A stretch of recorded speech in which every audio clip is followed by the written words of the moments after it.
ಜ್ಞಾನಾನಂದಮಯಂ ದೇವಂ ನಿರ್ಮಲಂ ಸ್ಫಟಿಕಾಕೃತಿಂ ಆಧಾರಂ ಸರ್ವವಿದ್ಯಾನಾಂ ಹಯಗ್ರೀವ ಉಪಾಸ್ಮಹೆ. ನನ್ನ ಸಮಸ್ತ ಬಾಸ್ ಟಿವಿ ಚಾನೆಲ್ ವೀಕ್ಷಕರೆಲ್ಲರಿಗೂ ಕೂಡ ವಿಭಾ ಶೆಟ್ಟಿ ಮಾಡುವ ನಮಸ್ಕಾರಗಳು. ಇವತ್ತಿನ ದಿವಸ ವಿಶೇಷವಾದ ಒಂದು ಕಾರ್ಯಕ್ರಮಕ್ಕಾಗಿ ನಾನು ಬಂದಿದ್ದೀನಿ.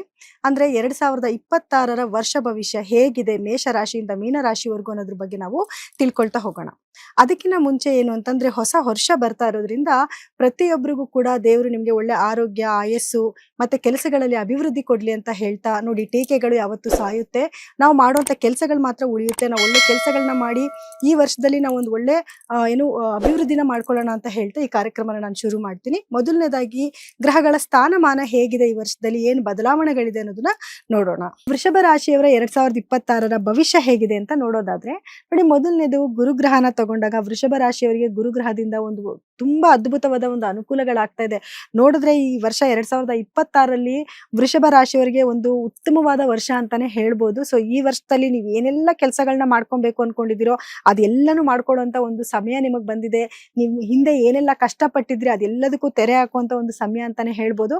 ಸೊ ನೋಡಿ, ಮೊದಲನೇದಾಗಿ ಗುರುಗ್ರಹದ ಸ್ಥಾನಮಾನ ಅಂತ ನೋಡಿದ್ರೆ, ನಿಮ್ಮ 2ನೇ ಮನೆಯಲ್ಲಿ ಗುರುವಿನ ಸಂಚಾರ ಇರುತ್ತೆ. 2ನೇ ಮನೆಯಲ್ಲಿ ಇರೋವರೆಗೂ ನಿಮ್ಗೆ ಧನಸ್ಥಾನದಲ್ಲಿ ಗುರು ಇರೋದ್ರಿಂದ, ನಿಮ್ಮ ಕುಟುಂಬ ಸ್ಥಾನದಲ್ಲಿ ಗುರು ಇರೋದ್ರಿಂದ ಕುಟುಂಬದಲ್ಲಿ ವಾತಾವರಣ ತುಂಬಾ ಚೆನ್ನಾಗಿರುತ್ತೆ. ಹಾಗೆ ನಿಮ್ಗೆ ಮನಿ ಫ್ಲೋ ತುಂಬಾ ಚೆನ್ನಾಗಿರುತ್ತೆ. ಅಂದ್ರೆ ನಿಮ್ಗೆ ಬೇರೆ ಬೇರೆ ಮೂಲಗಳಿಂದ ಹಣದ ಅರಿವು ಚೆನ್ನಾಗಿ ಬರ್ತಾ ಇರುತ್ತೆ.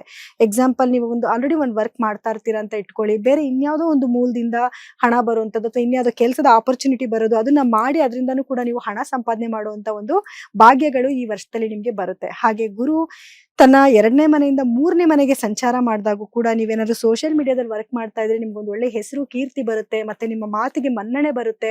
ನಿಮ್ಮ ಮಾತನ್ನ 4 ಜನ ಕೇಳೋ ಅಂತವ್ರು ಕೂಡ ಆಗ್ತಾರೆ. ಹಾಗೆ 4ನೇ ಮನೆಗೆ ಸಂಚಾರ ಮಾಡಿದಾಗ ನಿಮ್ಗೆ ಭೂಮಿಗೆ ಸಂಬಂಧಪಟ್ಟಿರುವಂತದ್ದು ಏನಾದ್ರು ಸಮಸ್ಯೆಗಳಿತ್ತು ಅಂದ್ರೆ ಆ ಸಮಸ್ಯೆಗಳಿಂದನೂ ಕೂಡ ನೀವು ಈಚೆ ಕಡೆಗೆ ಬರ್ಬೋದು. ಅಥವಾ ಭೂಮಿ ತಗೊಳ್ಳೋ ಅಂತ ಯೋಗ ಕೂಡ ಬರುತ್ತೆ, ಮನೆ ತಗೊಳ್ಳೋಂತ ಯೋಗ ಬರುತ್ತೆ. ನೋಡಿ, ಪ್ರತಿಯೊಬ್ಬರ ಜೀವನದಲ್ಲೂ ಕೂಡ ಒಂದು ಕನಸಿರುತ್ತೆ, ನಾನೊಂದು ಸ್ವಂತ ಮನೆ ಮಾಡ್ಬೇಕು, ಸ್ವಂತ ಜಾಗ ತಗೋಬೇಕು ಅಂತ. ಸೊ ನಿಮ್ಗೆ ಹಣದ ಅರಿವು ಕೂಡ ಚೆನ್ನಾಗಿ ಬರ್ತಾ ಇದೆ. ಹಾಗೆ ಗುರುವಿನ ಒಂದು ಅನುಗ್ರಹದಿಂದ ನೀವು ಮನೆ ತಗೊಳ್ಳೋಕ್ಕೂ ಕೂಡ ಅವಕಾಶಗಳು ಬರ್ತಾ ಇದೆ. ಸೊ ಈ ಸದಾವಕಾಶನ ಯೂಸ್ ಮಾಡ್ಕೊಳ್ಳಿ. 2026ರಲ್ಲಿ ಯಾರೆಲ್ಲ ಮನೆ ತಗೋಬೇಕು, ಸೈಟ್ ತಗೋಬೇಕು ಅನ್ಕೊಂಡಿದ್ದೀರ ಅವರೆಲ್ಲರಿಗೂ ಕೂಡ ಒಂದು ಒಳ್ಳೆ ಟೈಮ್ ಕೂಡ ಬರ್ತಾ ಇದೆ ನಿಮ್ಗೆ. ಇನ್ನ ರಾಹುವಿನ ಸಂಚಾರದಿಂದ ಏನಾಗ್ತಿದೆ ಅಂತ ನೋಡೋದಾದ್ರೆ, ರಾಹು ನಿಮ್ಗೆ ಆಲ್ರೆಡಿ ಇವಾಗ ನಿಮ್ಮ ಒಂದು 10ನೇ ಮನೆಯಲ್ಲಿ ರಾಹುವಿನ ಒಂದು ಸಂಚಾರ ನಡೀತಾ ಇದೆ. ಸೊ ರಾಹು ನಿಮ್ಗೆ ಆಲ್ರೆಡಿ ಒಳ್ಳೊಳ್ಳೆ ಆಪರ್ಚುನಿಟೀಸ್ನ ತಗೊಂಬಂದು ಕೊಡ್ತಿದ್ದಾನೆ. ಅಂದ್ರೆ ಒಳ್ಳೊಳ್ಳೆ ಕೆಲಸಗಳನ್ನ ತಂದ್ಕೊಡ್ತಿದ್ದಾನೆ, ಉದ್ಯೋಗದ ಅವಕಾಶಗಳನ್ನ ತಂದ್ಕೊಡ್ತಿದ್ದಾನೆ, ನೀವು ಮಾಡ್ತಿರೋ ವ್ಯಾಪಾರದಲ್ಲಿ ಒಂದು ಅಭಿವೃದ್ಧಿನ ತಂದ್ಕೊಡ್ತಿದ್ದಾನೆ. ಹಾಗೆ ಅದರಲ್ಲೂ ಕೂಡ ಇನ್ನ ಹೇಗೆಲ್ಲ ಬದಲಾವಣೆ ಮಾಡ್ಕೊಬೇಕು, ಅದನ್ನ ಹೆಂಗೆ ಅಪ್ಗ್ರೇಡ್ ಮಾಡ್ಬೇಕು ಅನ್ನೋದನ್ನ ಕೂಡ ನಿಮ್ಗೆ ರಾಹುವಿಂದ ನಿಮ್ಗೆಲ್ಲಾನು ಸಿಗ್ತಾ ಇದೆ. ಸೊ ಹಾಗೆ ಈ ವರ್ಷನೂ 2026ರಲ್ಲೂ ಕೂಡ ರಾಹು ನಿಮ್ಗೆ 10ನೇ ಮನೆಯಲ್ಲೇನೆ ಸಂಚಾರ ಮಾಡೋದ್ರಿಂದ ಏನಾಗುತ್ತೆ, ನಿಮ್ಗೆ ರಾಹುವಿನ ಅನುಗ್ರಹ ಚೆನ್ನಾಗಿರುತ್ತೆ, ಒಳ್ಳೊಳ್ಳೆ ಆಪರ್ಚುನಿಟೀಸ್ನ ತಗೊಂಡ್ಬಂದು ಕೊಡ್ತಾನೆ. ಇದರಿಂದ ನಿಮ್ಗೆ ಬಹಳಷ್ಟು ಉಪಯೋಗಗಳಾಗತ್ತೆ. ಹಾಗೆ ರಾಹು ನಿಮ್ಮ 10ನೇ ಮನೆಯಿಂದ ಹಿಮ್ಮುಖ ಸಂಚಾರವಾಗಿ 9ನೇ ಮನೆಗೆ ಹೋದ್ಮೇಲೂ ಕೂಡ ನಿಮ್ಗೆ ಒಳ್ಳೊಳ್ಳೆ ಆಪರ್ಚುನಿಟೀಸ್, ಒಂದು ಭಾಗ್ಯದ ಬಾಗಿಲೇ ತೆಗೆಯುತ್ತೆ ಅಂತ ಹೇಳ್ಬೋದು. ನಿಮ್ ಊಹೆ ಮಾಡದೇ ಇರುವಂತ ಹಣದ ಅರಿವು ಕೂಡ ನಿಮ್ಗೆ ಬರಕ್ಕೆ ಸ್ಟಾರ್ಟ್ ಆಗುತ್ತೆ. ಆದ್ರೆ ನಿಮ್ಮ ತಂದೆಯ ಆರೋಗ್ಯದಲ್ಲಿ ಸ್ವಲ್ಪ ಜಾಗೃತಿಯಿಂದ ಇರ್ಬೇಕಾಗತ್ತೆ. ಸೊ ಅದನ್ನ ಸ್ವಲ್ಪ ನೀವು ಕೇರ್ಫುಲ್ ಆಗಿ ನೋಡ್ಕೊಳ್ಳಿ. ಇನ್ನ ಶನಿಯ ಒಂದು ಸ್ಥಾನಮಾನ ಅಂತ ನೋಡಕ್ ಹೋದ್ರೆ, ಆಲ್ರೆಡಿ 11ನೇ ಮನೆಯಲ್ಲಿ ಶನಿಯ ಒಂದು ಸ್ಥಾನಮಾನ ಇದೆ. ಶನಿ ನಿಮ್ಗೆ ಒಳ್ಳೆ ಅದೃಷ್ಟನ ಕೊಡ್ತಾ ಇದ್ದಾನೆ. ನೀವ್ ಯಾವುದೇ ಕೆಲ್ಸಕ್ಕೆ ಕೈ ಇಟ್ರು ಕೂಡ ಆ ಕೆಲ್ಸದಲ್ಲೆಲ್ಲ ನಿಮ್ಗೆ ಸಕ್ಸಸ್ ಆಗುತ್ತೆ. ಮತ್ತೆ ಒಳ್ಳೊಳ್ಳೆ ವಿಚಾರಗಳನ್ನ ನೀವು ಕೇಳ್ತೀರಾ, ಒಳ್ಳೊಳ್ಳೆ ಸಿಹಿ ಸುದ್ದಿಗಳನ್ನ ನೀವು ಈ ವರ್ಷದಲ್ಲಿ ಕೇಳ್ತೀರಾ. ಸೊ ಹಾಗಾಗಿ ಶನಿಯ ಸ್ಥಾನಮಾನನು ಕೂಡ ನಿಮ್ಗೆ ತುಂಬಾ ಅದೃಷ್ಟನ ತಗೊಂಬಂದ್ ಕೊಡುತ್ತೆ. ಆದ್ರೆ ಶನಿಯ ಒಂದು ದೃಷ್ಟಿ ನಿಮ್ಮ ಮನೆ ಮೇಲೆ ಬೀಳ್ತಾ ಇರೋದ್ರಿಂದ ಕೆಲ್ಸಗಳು ಸ್ವಲ್ಪ ನಿಧಾನ ಆಗುತ್ತೆ. ಇದರಿಂದ ಸ್ವಲ್ಪ ನೀವು ಲೇಜಿ ಫೀಲ್ ಆಗುವಂಥದ್ದು, ಸ್ವಲ್ಪ ಬೇಗ ಎದ್ದು ಕೆಲ್ಸಗಳಿಗೆ ಹೋಗೋದಿಲ್ಲ. ನಿಮ್ಗೆ ಫೋರ್ಸ್ ಮಾಡ್ಬೇಕು, ಒಬ್ರು ಹೋಗಿ ಕೆಲಸ ಮಾಡಿ, ಆಪರ್ಚುನಿಟೀಸ್ ಬರ್ತಾ ಇದ್ರು ಕೂಡ ಅಯ್ಯೋ ಮಾಡಿದ್ರಾಯ್ತು ನೋಡಿದ್ರಾಯ್ತು ಅಂತ ಸ್ವಲ್ಪ ಲೇಜಿ ಮಾಡುವಂಥದ್ದು ಕೂಡ ಆಗುತ್ತೆ. ಸೊ ದಯವಿಟ್ಟು ಲೇಜಿ ಬೀಳ್ಬೇಡಿ. ಮನೆಯಲ್ಲಿ ಯಾರಾದ್ರೂ ವೃಷಭ ರಾಶಿಯವರ ಸುತ್ತಮುತ್ತ ಯಾರಾದ್ರೂ ಇರೋರು ದಯವಿಟ್ಟು ಅವ್ರಿಗೆ ಫೋರ್ಸ್ ಮಾಡಿ ಹೊರಗಡೆ ಕೆಲ್ಸಕ್ಕೆ ಕಳಿಸಿ. ಖಂಡಿತವಾಗ್ಲೂ ಈ ವರ್ಷ ನೀವು ಒಂದು ಒಳ್ಳೆ ಸಾಧನೆನ ಮಾಡ್ತೀರಾ. ಹಾಗೆ ಇನ್ನ ಕೇತುವಿನ ಪ್ರಭಾವ ಅಂತ ನೋಡಕ್ ಬಂದಾಗ, ಕೇತು ನೋಡಿ ನಿಮ್ಮ 4ನೇ ಮನೆಯಲ್ಲಿ ಸಂಚಾರ ಮಾಡ್ತಿದ್ದಾನೆ. ಈಗ ಆಲ್ರೆಡಿ ನಿಮಗೆ ಗೊತ್ತಿದೆ, ನಿಮ್ ತಾಯಿಯ ಆರೋಗ್ಯದಲ್ಲಿ ಸ್ವಲ್ಪ ಏರುಪೇರಾಗುವಂಥದ್ದು ಅಥವಾ ನಿಮ್ಗೆ ಭೂಮಿಗೆ ಸಂಬಂಧಪಟ್ಟಿದ ವ್ಯವಹಾರದಲ್ಲಿ ಸ್ವಲ್ಪ ತೊಂದರೆಗಳು ಖಂಡಿತವಾಗ್ಲೂ ಇವಾಗ ಆಗ್ತಾ ಇದೆ.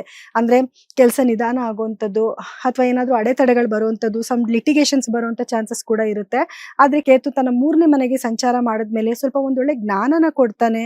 ನೀವೇನಾದ್ರೂ ನಿಮ್ಮ ಮಾತಲ್ಲಿ ಒಂದು ಪ್ರಾಮುಖ್ಯತೆನ ತಗೊಂಬಂದ್ ಕೊಡ್ತಾನೆ. ನೀವೇನಾದ್ರೂ ಆಧ್ಯಾತ್ಮಿಕವಾದ ಲೈನಲ್ಲಿ ಇದ್ದೀರಾ ಅಂತಂದ್ರೆ ಅದ್ರಲ್ಲಿ ಖಂಡಿತವಾಗ್ಲೂ ನಿಮ್ಗೆ ಇನ್ನಷ್ಟು ಯಶಸ್ಸನ್ನ ತಗೊಂಬಂದು ಕೊಡ್ತಾನೆ. ಇವೆಲ್ಲ ಒಂದು ಪ್ರಮುಖವಾದ ಗ್ರಹಗಳಾಗಿರುತ್ತೆ. ಇನ್ನ ಬೇರೆ ಗ್ರಹಗಳು ಅಂತ ನೋಡಿದಾಗ ಆ ಗ್ರಹಗಳ ಸ್ಥಾನಮಾನದ ಮೇಲೇನು ಕೂಡ ನಿಮ್ಗೆ ಕೆಲವೊಂದು ಒಳ್ಳೇದು ಆಗ್ತಾ ಇರುತ್ತೆ, ಕೆಟ್ಟದು ಆಗ್ತಾ ಇರುತ್ತೆ.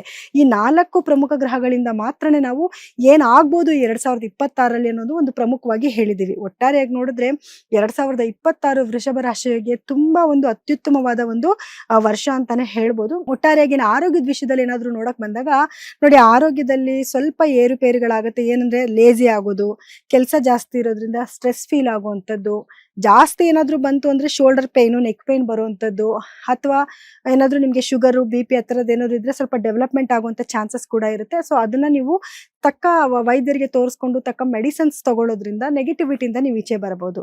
ಇನ್ನು ಓವರ್ ಆಲ್ ಆಗಿ ಪರಿಹಾರವಾಗಿ ನೀವೇನ್ ಮಾಡ್ಕೊಬೇಕು ಅಂತ ನೋಡಿದ್ರೆ ನೋಡಿ, ಮೊದಲನೇದಾಗಿ ಗುರುಗ್ರಹಕ್ಕೆ ಸಂಬಂಧಪಟ್ಟಿರುವಂಥದ್ದು ನೀವು ಪ್ರತಿದಿನ ಗುರುಗಳ ಆರಾಧನೆ ಮಾಡುವಂಥದ್ದು, ಗುರುಗಳ ಬೀಜ ಮಂತ್ರನ ಪಠನೆ ಮಾಡುವಂಥದ್ದು, ಅಥವಾ ಕಡಲೆಕಾಳಿಂದ ಮಾಡಿರುವಂತಹ ಖಾದ್ಯನ ಸೇವನೆ ಮಾಡೋದು, ಅಥವಾ ಮನೆಯಲ್ಲಿ ಕಡಲೆಕಾಳನ್ನ ಜಾಸ್ತಿ ಸ್ಟಾಕ್ ಇಡೋದು.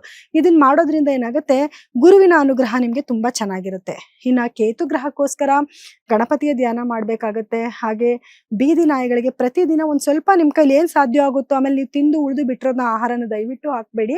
ಸ್ವಲ್ಪ ಅದಕ್ಕೆ ಅಂತಾನೆ ಒಂಚೂರು ಎತ್ತಿಟ್ಬಿಟ್ಟು ಆ ಆಹಾರನ ತಗೊಂಡೋಗಿ ನಾಯಿಗಳಿಗೆ, ಬೀದಿ ನಾಯಿಗಳಿಗೆ ಅದ್ರಲ್ಲೂ ಹಾಕಿ. ಹಾಗೆ ರಾಹುವಿನ ಅನುಗ್ರಹ ಚೆನ್ನಾಗಿರ್ಬೇಕು, ಒಳ್ಳೆ ಜಾಗದಲ್ಲಿದ್ದಾರೆ, ಒಳ್ಳೆ ಫಲಗಳನ್ನ ಕೊಡ್ತಿದ್ದಾರೆ, ಇನ್ನಷ್ಟು ಫಲಗಳನ್ನ ಕೊಡ್ಲಿ. ಯಾಕಂದ್ರೆ ನಿಮ್ಗೆ ಏನು ಹೊರದೇಶಕ್ಕೆ ಹೋಗುವಂತ ಅವಕಾಶಗಳನ್ನು ಕೂಡ ರಾಹು ಭಗವಾನ್ ನಿಮ್ಗೆ ಕೊಡ್ತಾ ಇದ್ದಾರೆ. ಸೊ ಹಾಗಾಗಿ ರಾಹುವಿಗೋಸ್ಕರ ನೀವು ದುರ್ಗಾದೇವಿಯ ಆರಾಧನೆ ಮಾಡುವಂಥದ್ದು, ದುರ್ಗಾ ಸಪ್ತಶತಿ ಕೇಳುವಂಥದ್ದು, ಅಥವಾ ಲಲಿತ ಸಹಸ್ರನಾಮ ಕೇಳುವಂಥದ್ದು, ಇದನ್ನೆಲ್ಲ ಮಾಡೋದ್ರಿಂದ ಏನಾಗುತ್ತೆ, ಖಂಡಿತವಾಗ್ಲೂ ನಿಮ್ಗೆ ರಾಹುವಿನ ಒಂದು ಅನುಗ್ರಹ ಆಗತ್ತೆ. ಇನ್ನು ಶನೇಶ್ವರನ ಅನುಗ್ರಹಕ್ಕೆ ನೀವು ಸಾಧ್ಯ ಆದಷ್ಟು ಕೂಡ ನಿಯತ್ತಿಂದ ಕೆಲಸ ಮಾಡುವಂಥದ್ದು, ನೀವು ಮಾಡ್ತಿರೋ ಕೆಲಸಕ್ಕೆ ಸ್ವಲ್ಪ ಜಾಸ್ತಿ ಎಫರ್ಟ್ ಹಾಕುವಂಥದ್ದು, ಸೋಂಬೇರಿತನ ಬೀಳ್ಬಾರ್ದು. ಅವನು ಲೇಸಿನೆಸ್ ನ ಕೊಡ್ತಾನೆ, ಆದ್ರೆ ಅದನ್ನ ಮೀರಿ ನೀವು ಕೆಲಸನ ಮಾಡ್ಬೇಕಾಗತ್ತೆ. ಪ್ರತಿ ಶನಿವಾರ ದಿವಸ ನೀವು ತಲೆಗೆ ಎಣ್ಣೆ ಹಚ್ಕೊಂಡು ಸ್ನಾನ ಮಾಡುವಂಥದ್ದು, ಇದನ್ನ ಮಾಡೋದ್ರಿಂದ ಏನಾಗುತ್ತೆ, ಶನಿಯ ಒಂದು ಅನುಗ್ರಹ ಸಿಗುತ್ತೆ.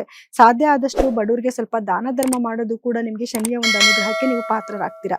ಇನ್ನು ವಿದ್ಯಾರ್ಥಿಗಳಿಗೂ ಕೂಡ ಈ ವರ್ಷದಲ್ಲಿ ಒಂದು ಜಾಕ್ಪಾಟ್ ವರ್ಷ ಅಂತಾನೆ ಹೇಳ್ಬೋದು. 2026ರಲ್ಲಿ ಎಜುಕೇಶನ್ ಅಲ್ಲಿ ನೀವು ತುಂಬಾ ಮುಂದಿರ್ತೀರಾ. ಹಾಗೆ ಯಾರಾದ್ರೂ ಕಾಂಪಿಟೇಟಿವ್ ಎಕ್ಸಾಮ್ ಬರೀತಿದ್ದೀರಾ ಅಂತಂದ್ರೆ ಅವ್ರಿಗೆ ಯಶಸ್ಸು ಸಿಗುವಂತ ಟೈಮ್ ಆಗಿರುತ್ತೆ. ಎಲ್ಲದಕ್ಕಿಂತ ಮುಖ್ಯವಾಗಿ ಮದುವೆ ಪ್ರತಿಯೊಬ್ಬರಿಗೂ ಕೂಡ ಕಂಕಣ ಬಲ ಕೂಡ ಬಂದಿಲ್ಲ, ಗಂಡು ಹೆಣ್ಣು ಹುಡುಕ್ತಿದೀವಿ, ಕರೆಕ್ಟಾಗಿ ಮ್ಯಾಚ್ ಆಗ್ತಿಲ್ಲ, ಈ ಎಲ್ಲ ಕೆಲಸಗಳು ಕೂಡ ಆಗುವಂತ ಒಂದು ಸಮಯ ಆಗಿರುತ್ತೆ. ಅಷ್ಟೇ ಅಲ್ದಿರ ಮನೆ ಕಟ್ಟುವಂಥದ್ದು, ಗೃಹ ಪ್ರವೇಶ ಮಾಡುವಂಥದ್ದು, ಶುಭ ಕಾರ್ಯಗಳನ್ನ ಮಾಡುವಂತ ಒಂದು ವರ್ಷ 2026 ಆಗಿರುತ್ತೆ.